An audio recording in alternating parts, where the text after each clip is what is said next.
This is our project for the last 35 years for Coach Slye's class by Sydney, Rebecca, Matt, and Sabrina. George Bush. George Bush was a Republican and the 41st President of the United States.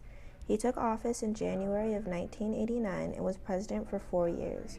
After he lost the re-election, he left politics altogether. George Bush was president during the Cold War and handled it to the best of his abilities. Second is Clinton's impeachment. President Bill Clinton admitted to having an inappropriate relationship with Monica Lewinsky while she worked at the White House in 1995 and 1996. The affair and its repercussions included Clinton's impeachment in December 1998 and became known as the Lewinsky scandal.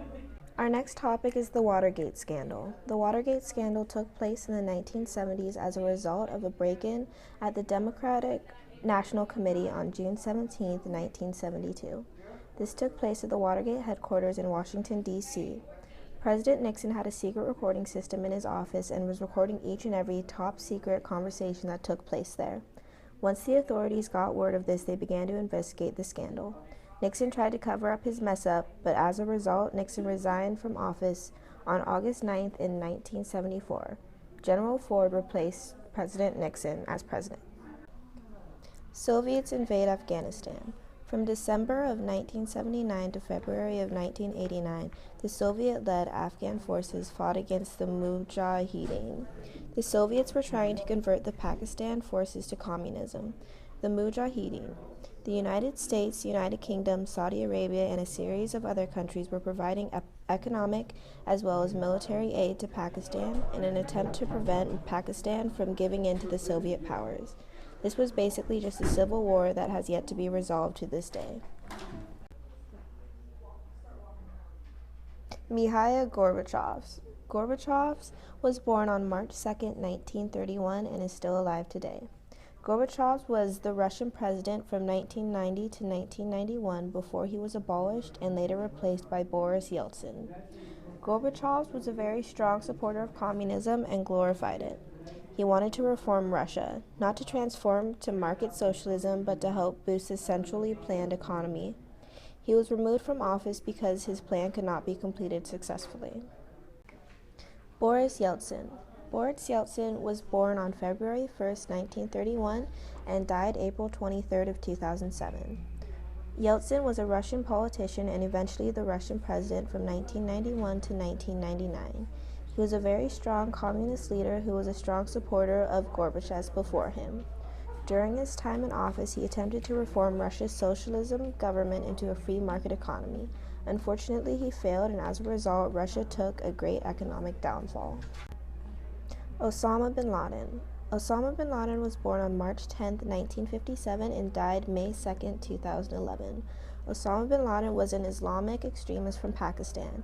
He founded Al-Qaeda in 1988 and planned the September 11th terrorist attack on the Twin Towers. He was born in Saudi Arabia to Mohammed bin Ali, who was a billionaire. He went to college there and then joined the Mujahid forces in Pakistan against the Soviets in Afghanistan. Bin Laden was killed while Barack Obama was president. Ready? Al-Qaeda. Al-Qaeda is an Islamic terrorist group founded by Osama bin Laden in 1988. The group has attacked civilian and military targets in a variety of different countries. This includes the September 11th attack on the Twin Towers, the U.S. Embassy bombings, and the 2002 Bali bombings. Al-Qaeda is the reason for the war on terror. September 11th. On Tuesday, September 11, 2001, the terrorist group called Al-Qaeda launched a series of terrorist attacks on New York City, Washington, D.C., and the Pentagon. 4 planes were hijacked by 19 Al-Qaeda terrorists. All of these planes were supposed to be flown into the Twin Towers in Washington, D.C. on suicide missions. In total, over 3,000 people were killed, including the 19 Al-Qaeda terrorists.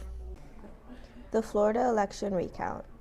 In 2000, the votes had to be recounted due to an unclear result of the 2000 U.S. presidential election between George W. Bush and Al Gore.